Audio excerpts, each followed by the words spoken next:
चलिए आज का क्लास स्टार्ट करते हैं। और आज के क्लास में हम पढ़ने वाले हैं second stage of labour. Second stage of labour क्या है और उसका मैनेजमेंट हम पढ़ने वाले हैं कि इसका मैनेजमेंट हम कैसे कैसे करते हैं। तो देखिए, सेकेंड स्टेज ऑफ लेबर हम उसे कहते हैं जो सर्वाइकल के कंप्लीट डायलेटेशन से लेकर के बच्चे के बाहर निकलने तक का जो पीरियड होता है उसे हम क्या बोलते हैं, सेकेंड स्टेज ऑफ लेबर। ठीक। और यह क्या होता है कि जो प्रीमी ग्रेविडा है उसमें 1 से 2 घंटे का समय लेता है, और जबकि जो मल्टीपारा है उसमें कितना लगता है, 30 मिनट से लेकर के 1 घंटे का समय लगता है। ठीक। तो second stage of labour is the period from complete cervical dilatation to the birth of baby. मतलब कंप्लीट डायलेटेशन से लेकर के बच्चे के बाहर आने तक का जो पीरियड होगा वो क्या होगा, सेकेंड स्टेज ऑफ लेबर। जबकि फर्स्ट स्टेज ऑफ लेबर क्या था कि लेबर पेन से लेकर के सर्वाइकल कंप्लीट डायलेटेशन तक का था। ठीक है, मतलब वो डायलेटेशन हो जाए तो वहां तक फर्स्ट स्टेज कहलाता है, और डायलेटेशन के बाद से लेकर के बच्चे के निकलने तक का जो पीरियड है वो सेकेंड स्टेज ऑफ लेबर है। ठीक। और सेकेंड स्टेज ऑफ लेबर को 2 पार्ट में डिवाइडेड कर दिया गया है, प्रोपल्जन और एक्सपल्जन। प्रोपल्जन मतलब बेबी का बर्थ कैनाल से नीचे की ओर आना, प्रोपल्जन, और बच्चे का बाहर निकल जाना कंप्लीट तरीका से, वो एक्सपल्जन। ठीक। इसका 2 पार्ट डिवाइडेड हो गया। और इस दौरान दिखने वाला चेंज, मतलब जो सेकेंड स्टेज ऑफ लेबर है उस दौरान मदर में क्या क्या चेंज दिखेगा ये देखिए। सबसे पहले पेन, पेन काफ़ी स्ट्रॉन्ग होगा, काफ़ी सीवियर होगा। यूट्राइन कॉन्ट्रैक्शन काफ़ी स्ट्रॉन्ग होगा, क्योंकि हम पढ़े थे कि जैसे जैसे लेबर आगे बढ़ेगा वैसे वैसे कॉन्ट्रैक्शन और ज़्यादा स्ट्रॉन्ग होते जाता है। ठीक। तो पेन सीवियर होगा, यूट्राइन कॉन्ट्रैक्शन स्ट्रॉन्ग होगा। यूट्राइन कॉन्ट्रैक्शन स्ट्रॉन्ग कैसे होगा, पहले क्या होता था कि ड्यूरेशन कम रहता था, ठीक है, उसकी इंटेंसिटी कम रहती थी और फ्रीक्वेंसी बहुत ज़्यादा था, मतलब बहुत टाइम के बाद आता था। पढ़े थे ना, फर्स्ट स्टेज लेबर में हम ये सारा चीज़ देख चुके हैं। ठीक। तो अब क्या होगा यूट्राइन कॉन्ट्रैक्शन में कि ड्यूरेशन बहुत ज़्यादा होगा, वो बहुत टाइम तक रुक रहा होगा। ठीक है, और उसकी जो फ्रीक्वेंसी होगी वो बहुत कम होगा, अब वो बार बार आ रहा है। ठीक। तो ये क्या, और उसकी इंटेंसिटी क्या होगी, बहुत ज़्यादा होगी। तो इसमें यूट्राइन कॉन्ट्रैक्शन स्ट्रॉन्ग हो जाएगा, और जब यूट्राइन कॉन्ट्रैक्शन स्ट्रॉन्ग होगा तो डायलेटेशन होगा। ठीक। और जब डायलेटेशन होगा तो फीटस ऑटोमेटिक नीचे की ओर डिसेंड करेगा, और जब फीटस डिसेंड करेगा तो आपको वैजानम में विजिबल होगा फीटस का प्रेजेंटिंग पार्ट। ठीक। फिर डिस्प्लेसमेंट ऑफ सॉफ्ट टिश्यू, जब फीटस नीचे की ओर डिसेंड करता है तो जो वेजाइना एरिया का जो मतलब बर्थ कैनाल का जो सॉफ्ट टिश्यू है वो क्या होता है, धीरे धीरे साइड होने लग जाता है। तो डिस्प्लेसमेंट ऑफ सॉफ्ट टिश्यू। ठीक है। फिर है कि cervical dilatation and gapping of anus, मतलब जो एनस एरिया है वो भी आपको स्लाइटली डायलेट दिखेगा, और उसमें भी आपको गैप देखने के लिए मिलेगा। मतलब बर्थ कैनाल में तो हो ही रहा है, साथ ही साथ आपको एनस एरिया में भी ये डायलेटेशन एंड गैपिंग देखने के लिए मिलेगा। तो आप ये कह सकते हैं कि हाँ, ये सेकेंड स्टेज ऑफ लेबर में मदर है। ठीक है। फिर rapture of membrane, membrane rapture होगा, और एक्सपल्जन ऑफ फीटस, अब फीटस क्या होगा, बाहर आने लगेगा। और फिर क्या दिखेगा आपको, अदर चेंज। अदर चेंज क्या हो सकता है, जैसे कि उसका टेम्परेचर और ज़्यादा बढ़ सकता है, किसका, मदर का टेम्परेचर बढ़ेगा, उसका बीपी बढ़ सकता है, क्योंकि उस दौरान काफ़ी पेन हो रहा है और काफ़ी वो अफोर्ट लगाती है, वॉलंटरी फोर्स लगाती है, जिसके वजह से उसका बीपी, टेम्परेचर, रिस्पायरेशन के सब मतलब बढ़ेगा। ठीक।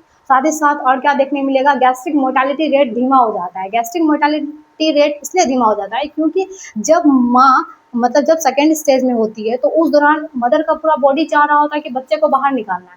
ठीक। और जब बच्चा कंप्लीट बाहर निकल रहा होता है तो पूरा माइंड का ध्यान उसी, मतलब हमारा जो मदर का जो बॉडी वो पूरा उस पर ध्यान दिए रहती है कि बच्चा बाहर निकल जाए। ठीक है। तो उस दौरान क्या होता है कि मोर्टालिटी रेट कम हो जाता है, क्योंकि उस दौरान हमारा सिंपैथेटिक नर्वस सिस्टम एक्टिव हो जाता है। सिंपैथेटिक नर्वस सिस्टम क्या करता है, हमारे मोर्टालिटी रेट को धीमा कर देता है। अब मोर्टालिटी रेट धीमा होने के कारण क्या होता है, कभी कभी आप देखेंगे मदर को वॉमिटिंग वगैरह भी होने लग जाता है। ठीक। तो ये क्या है, कुछ अदर चेंज है। ये हम देखें क्या, सेकेंड स्टेज ऑफ लेबर। अब हम देखेंगे मैनेजमेंट की, सेकेंड स्टेज ऑफ लेबर का आप मैनेजमेंट क्या करेंगे। तो मैनेजमेंट का पर्पस क्या होगा, आप सेकेंड स्टेज ऑफ लेबर का मैनेजमेंट कर रहे हैं, इसका पर्पस क्या है। ये पर्पस सेम जैसे हम फर्स्ट स्टेज ऑफ लेबर का पर्पस देखे थे कि मदर के कंडीशन को हेल्दी रखना, फीटल कंडीशन को हेल्दी रखना, लेबर अच्छे से कराना, ठीक है, एंटीसेप्टिक का यूज करना, ये क्या था पर्पस फर्स्ट स्टेज का। तो कंप्लीट लेबर का पर्पस हमारा यही रहेगा। ठीक है। फिर एक प्रिंसिपल, प्रिंसिपल में क्या होगा कि हमें क्या करना चाहिए, सेम वही चीज़ है कि ज़्यादा से ज़्यादा हम क्या करेंगे, ऑब्जर्व करेंगे और कम से कम इंटरवेंशन करेंगे। ठीक है। तो ये हमारा क्या होगा कि प्रिंसिपल एंड पर्पस सेम जैसे उसमें था, वैसे जैसे फर्स्ट स्टेज में था वही हमारा सेकेंड स्टेज में रहेगा। सेकेंड स्टेज का कंप्लीट लेबर तक हमारा वही पर्पस और वही प्रिंसिपल रहेगा। ठीक है।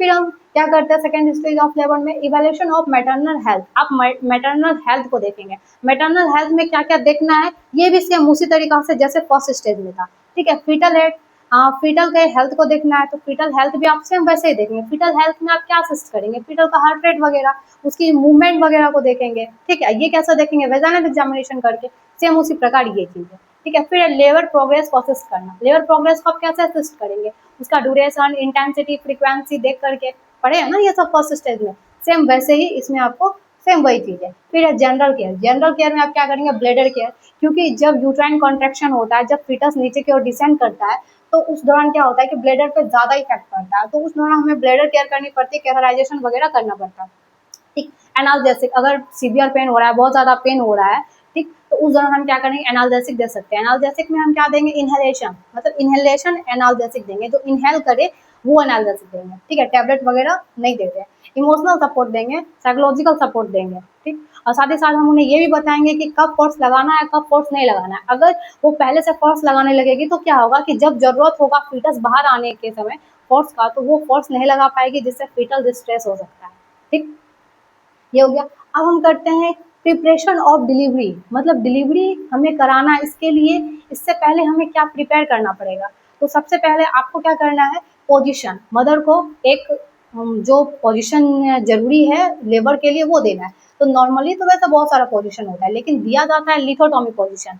वैसे तो नीचे पोजीशन है, स्क्वेटिंग पोजीशन है, सिटिंग सपोर्ट पोजीशन है, ये सारा, ये सब हम तब देते हैं जब मदर आपको कॉपरेट कर रही हो, और ये नॉर्मली ये दिया जाता है, ठीक है, लिथोटॉमी पोजीशन, ठीक। मतलब कोई रिस्क नहीं लेना चाहती, हो सकता है कि बीच लेबर में उसका कंडीशन थोड़ा एबनॉर्मल हो जाए, तो आप क्या करेंगे, पोजीशन चेंज करेंगे, नहीं ना, इसलिए मेनली ये पोजीशन दे दिया जाता है, लिथोटॉमी पोजीशन। फिर आप क्या कर रहे हैं, प्रॉपर लाइट, है ना, जहाँ पे लेबर रूम है वो वहाँ क्या रहेगा, प्रॉपर लाइट की व्यवस्था होनी चाहिए। टेम्परेचर मेंटेन रखना है, टेम्परेचर कितना रखना है, 25 से 28 डिग्री सेल्सियस, ठीक है, ये इंपॉर्टेंट है, ये ऑब्जेक्टिव में पूछा जाता है। प्रिवेंशन हाइपर एंड हाइपोथर्मिया, जब बच्चा बाहर आता है तो उस टाइम हम क्या करेंगे, प्रिवेंट करेंगे बच्चे को हाइपर एंड हाइपोथर्मिया, ठीक। उसके लिए हम क्या रखेंगे, ब्लैंकेट रखेंगे, वार्म टॉवल रखेंगे एंड वार्मर रखेंगे, ठीक। एंटीसेप्टिक यूज, एंटीसेप्टिक का यूज करेंगे इन्फेक्शन से प्रिवेंशन के लिए, ठीक है। स्ट्राइल डिलीवरी इक्विपमेंट्स, हम सारे इक्विपमेंट्स को स्ट्राइल रखेंगे, ठीक है। उसके बाद बेबी बॉर्न होगा। अब इक्विपमेंट्स कौन कौन से होने चाहिए लेबर के दौरान, तो पहला है पर्सनल इक्विपमेंट्स, मतलब जब आप लेबर कराने जा रहे हैं तो आपका पर्सनल इक्विपमेंट्स क्या क्या होना चाहिए, सोचिए क्या क्या होगा आपका पर्सनल, तो ग्लव्स होगा, मास्क होगा, गाउन होगा, यही है ना, तो ये आपका पर्सनल इक्विपमेंट्स हुआ। दूसरा, जब आप लेबर कराने जा रहे हैं तो आपका क्या होना चाहिए, एक लेबर ट्रे होना चाहिए, ठीक। तो लेबर ट्रे में क्या क्या होगा, सबसे पहले किडनी ट्रे, है ना, वेस्ट को रखने के लिए, स्पॉन्गी होल्डिंग, फोर्सेप्स, आर्टरी फोर्सेप्स 2 से 3, डिस्कनेक्टिंग फोर्सेप्स एंड सीजर, ये क्या है, स्ट्राइल डिलीवरी ट्रे, मतलब डिलीवरी ट्रे में ये सारे इक्विपमेंट्स होनी चाहिए। फिर है क्लीनिंग ड्रेसिंग आइटम, ठीक है, ड्रेसिंग करने के लिए कुछ आइटम होनी चाहिए। तो आप जब ड्रेसिंग करने जाते हैं तो क्या क्या होना चाहिए, गॉस पीस होना चाहिए, कॉटन स्वैब होना चाहिए, है ना, और फिर कुछ एंटीसेप्टिक सॉल्यूशन होना चाहिए, है, ये सारा चीज होनी चाहिए। तो जब आप ड्रेसिंग करने जा रहे हैं तो sterile, gauze piece, cotton swab, antiseptic solution, ये हुआ। फिर है जब बच्चा बाहर आएगा तो आप कॉर्ड केयर करेंगे, तो कॉर्ड केयर करने के लिए क्या चाहिए, कॉर्ड क्लैंप चाहिए, और दूसरा एक स्ट्राइल ब्लेड चाहिए जिससे आप कट करेंगे, ठीक। फिर एपियोटोमी, जब आप लेबर करा रहे हैं तो हो सकता है कि आपको एपियोटोमी की जरूरत हो, तो जब एपियोटोमी की जरूरत होगी तो उससे पहले ही हम एपियोटोमी से क्या रखेंगे, प्रिपेयर रखेंगे, ठीक। तो इसके लिए क्या करना है, एपियोटोमी सीजर रखना है, उसमें नीडल होल्डर रखना है, सूचर मटेरियल रखना है, ठीक। फिर है new born care equipments, new born care करने के लिए कौन कौन सा इक्विपमेंट होना चाहिए, सक्शन डिवाइस, ठीक है, सक्शनिंग करने के लिए वार्म टॉवल होना चाहिए, रिससिटेशन इक्विपमेंट्स होनी चाहिए, ठीक। फिर इमरजेंसी इक्विपमेंट, कुछ इमरजेंसी इक्विपमेंट्स होते हैं जैसे कि oxygen setup, emergency drugs and ivy fluids, ठीक। ये क्या है, कुछ इमरजेंसी ड्रग्स और इमरजेंसी इक्विपमेंट।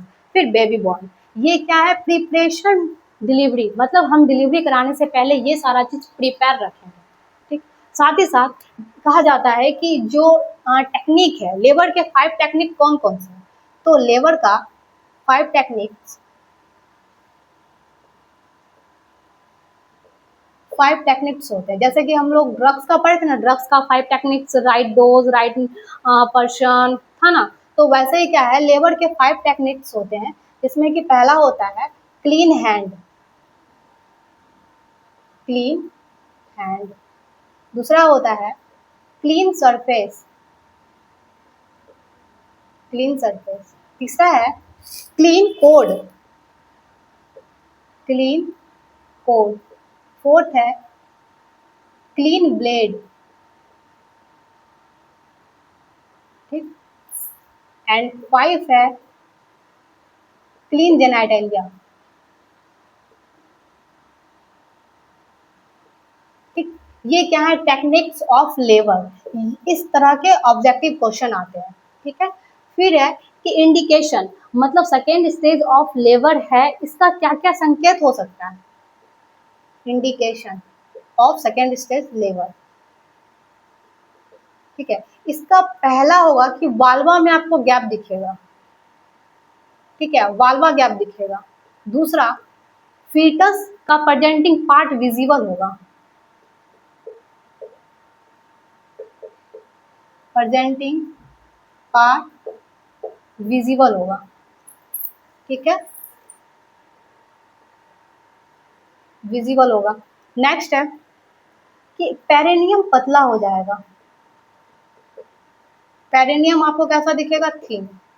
एंड बल्ज दिखेगा, ठीक है। फोर्थ है एनल गैप दिखेगा, एनल गैप, यानी एनल गैप होता है तो कभी कभी आप देखते हैं ना, मदर क्या कर देती है, स्टूल पास कर देती है, तो ये क्या है, indication of second stage labour, ठीक है। सेकेंड स्टेज ऑफ लेबर का क्या है, ये इंडिकेशन है और ये टेक्निक है, ठीक है। तो इस टाइप के क्वेश्चन क्या होते हैं, ऑब्जेक्टिव में पूछे जाते हैं और ये इंपॉर्टेंट है, ठीक। तो ये हमारा क्या था, प्रिपरेशन, ठीक है ना। तो ये तो हम प्रिपेयर कर रहे हैं, अब एक्चुअल में जो फीटस बाहर आ रहा है उस दौरान हम क्या एक्ट करेंगे, क्या करना चाहिए, ये हम नेक्स्ट वीडियो में देखेंगे, ठीक है। तो हमने आज क्या पढ़ा, बस second stage of labour, second stage of labour क्या है, ठीक है, इसके क्या टाइप हैं, यह कितना समय लेता है, दूसरा इसमें क्या क्या चेंज होता है। वैसे तो ये सारा चेंज आपको फर्स्ट स्टेज में भी दिख रहा होगा, pain, contraction, dilatation, descent of foetus, लेकिन यहाँ से जो विजिबिलिटी है, जो विजिबल हो रहा था, ये सब तो नहीं हो रहा था ना फर्स्ट स्टेज में। फिर है डिस्प्लेसमेंट ऑफ सॉफ्ट टिश्यू, नहीं होगा, क्योंकि जब विजिबल होगा तभी तो वो क्या हो रहा है कि जो क्या बर्थ कैनाल का टिश्यू है वो साइड नहीं होता था, क्योंकि विजिबल हो ही नहीं रहा है प्रॉपर ढंग से। तो सॉफ्ट टिश्यू का साइड हो जाना, ठीक है। फिर एनस का गैपिंग होना, ये बहुत कम देखने मिलता है फर्स्ट स्टेज में। रैप्चर ऑफ मेम्ब्रेन, ठीक है। फिर expulsion of foetus and other change, ठीक, ये फिजियोलॉजिकल चेंज है, ये हमने देखा। फिर ये क्या कर रहे थे मैनेजमेंट में, evolution of maternal health, maternal health को देख रहे थे, फीटल हेल्थ को देख रहे थे, लेबर को देख रहे थे, फिर जनरल केयर कर रहे थे, ठीक। फिर हमने ये क्या क्या प्रिपरेशन कर दिया, ये प्रिपरेशन में हमने क्या क्या पोजीशन प्रोवाइड किया, प्रॉपर लाइट दिया, temperature, prevention, hyper and hypothermia, antiseptic का यूज करेंगे, स्टाइल इक्विपमेंट्स का यूज करेंगे, एंड बेबी का बॉन्ड कराएंगे, ठीक है। अगर इक्विपमेंट्स में आपको ये सारा चीज याद नहीं हो रहा है तो आप ऐसे याद कर सकते हैं, ग्लव गाउन, ठीक है, gloves and gown, delivery tray होना चाहिए, एंटीसेप्टिक गाउज होना चाहिए, एंटीसेप्टिक सॉल्यूशन एंड गाउज होना चाहिए, कोड क्लैम्प एंड सीजर होना चाहिए, एपिजोटोमी सेट होना चाहिए, बेबी केयर इक्विपमेंट्स होना चाहिए, एंड इमरजेंसी इक्विपमेंट्स होना चाहिए। ये आप इतना भी याद रख सकते हैं अगर आपको ये इक्विपमेंट्स में याद नहीं हो रहा है तो, ठीक है। तो ठीक है, आज के क्लास में इतना ही, नेक्स्ट क्लास में हम पढ़ेंगे कि मैनेजमेंट हम क्या कर रहे हैं, ठीक है। Thank you.